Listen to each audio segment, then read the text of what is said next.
All right, guys. Adam from KBL Sports bringing you finally some content on YouTube. This is a 13 JK coming in for a little bit of work. As you can see, he's definitely done his own amount of work. He did the Fab 4 bumper, I believe the winch. We pretty much just did the lift kit quite a few years ago, like 3 or 4 years ago. We might have done the wheels and tires. We're still trying to remember if we did those, but this is it. And then we're doing pretty much all of this work. So we have a new sway bar here. We have Metal Cloak DB3 brackets, front and rear, so fronts and rears. And then we have tie rod ends. And then we have ball joints and just front rotors, which we'll have to see if we're gonna do those or if we're gonna throw pads, because normally we do pads and rotors together. But as you can see, we took off the wheels and tires, so we're getting ready to get to work on it. So I'll keep you guys updated as we work on it. He's a little impatient on doing recordings. He already took tools out and starting to work on it, so I'll give you guys as much content as I can on it. It did come in. We were talking to him. We were going to do all that work, and then he also discussed that there was some death wobble on it. So I'll kind of walk through a little bit of information here. So this joint, which goes in, is basically a bolt that goes into here and bolts onto this bracket. That is wiggling around. This is wiggling around. My dad is pretty much the expert on Jeeps, especially in the local area. A lot of people come to him.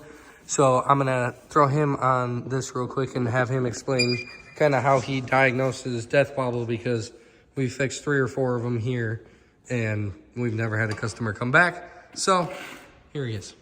So when you start to get death wobble, it's usually because something on the suspension has become loose. It's not tires out of balance. It's not a shock absorber bad. What it is something on the suspension that's supposed to keep the suspension straight and forward has come loose. So there's a drag link, which I'll show you here. There's a drag link that comes all the way over from the steering box to the spindle on this side. And then there's a tie rod that goes from this spindle to that spindle. And then there's a steering stabilizer. Steering stabilizer is only used to slow down motion. It's not used to cure death wobble. So what you're looking for is you're looking for play here at a joint, play here at a joint, play here at the rod end. Same thing on the other side. The other problem that they have is the track bar has bolts that go into the bracket here and the bracket over there on the frame. When these start to get larger holes, they start moving around so that it doesn't keep the axle centered on the frame like it's supposed to. So when you hit a bump, the frame moves back and forth and the axle moves back and forth. So what you need to do is really inspect anything that's loose on your car, and that way you're going to come up with a solution on what's causing the death wobble. So what we do is we actually go around, like we have it out anymore, but we actually check all of our joints with basically big channel locks. We squeeze them together and we see if they have any play in them. Might not necessarily be the right way to do it. I'm not going to say it is the right way to do it, but it has been the way we've done it for many, many years, and the way I've watched us do 3 to 5 Jeeps here. And like I said, we've had every single one of them leave and so far never come back. Like we said, we did the lift on this one about 3 or 4 years ago, so it probably is time to start replacing parts. But overall, everything we did on this lift, he is super happy with. So it doesn't come down to that error, it just comes down to wear and tear on some items. And I believe he has replaced a few parts. So we'll just go through and fix what we need to fix and take care of it. So like I said, I'll update you guys as we work on it and what we find and things like that. All right, guys, what is going on?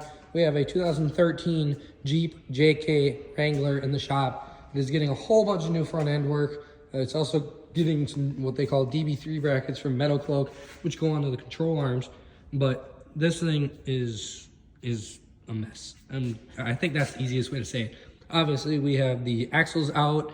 We did both new ball joints. We did, what else? We're doing new tie rod ends. I think we already replaced those. Yeah, looks like we replaced those. We're doing a new sway bar. We're doing just rotors, which we're not a big fan of, but my dad and me were just talking about it. Looks like the pads are good enough. We will send it on the pads. And then where are the DB3 brackets? DB3 brackets are right here and right there, fronts and rears. And unfortunately, one of the things we ran into when we were tearing this thing apart is the U-joint on the passenger side is shot. So if you know anything, about working on vehicles, you know that, especially in this climate, because we live in Wisconsin and it's literally snowing outside, swap both U-joints while you're at it. And then we pulled the axles out, so the smart thing to do would be put axle seals in it as well. But we'll see if these axle seals can slide or if the customer doesn't want them. If the customer wants them, we'll take care of it. Fortunately, there's a little bit of a bigger issue because then you have to take out the diff situation and put in new diff fluid, so it costs a little bit of money there. But one of the big things to take away from this is that if you're either sending a vehicle to a shop to get it worked on and you know maybe it's got higher miles or whatever, expect to have some things come up. You want to do as much right away as you can because otherwise they're coming right back in and someone's doing it again and it's just going to end up costing you more money in the long run, whether it's labor, parts, whatever.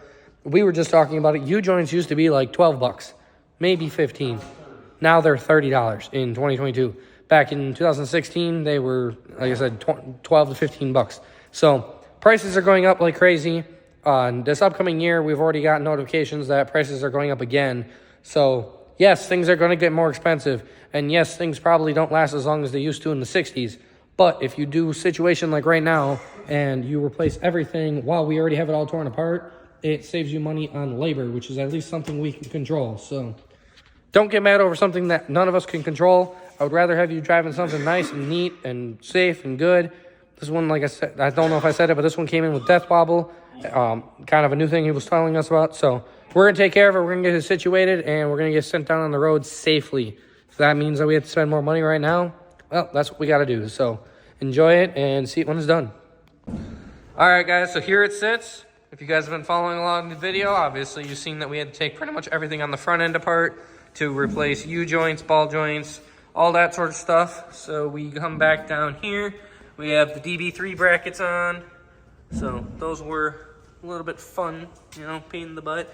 Then we did the Pro alignment brackets, which were also fun. You know, I got smacked in the head, but that's just life. So then we come along. We have the sway bar that we did. We also did, like I said, new U-joints in the front passenger and the front driver. I also did upper and lower ball joints. And we also did the axle seals inside of there, as you guys saw earlier. Turned out to be decent, fixed all the issues that the customer had. Fortunately, we were gonna do the Falcon steering stabilizer, but the size was wrong for this Jeep. Over the years, they've changed, so we have to get one ordered and get one slapped on here. But other than that, everything the customer came in for is finally fixed, so it finally gets to leave our shop after a little too long being in here. New projects are on their way, so stay tuned to the YouTube channel and all the socials, which I'll link below, and watch us continue to build some pretty dope vehicles.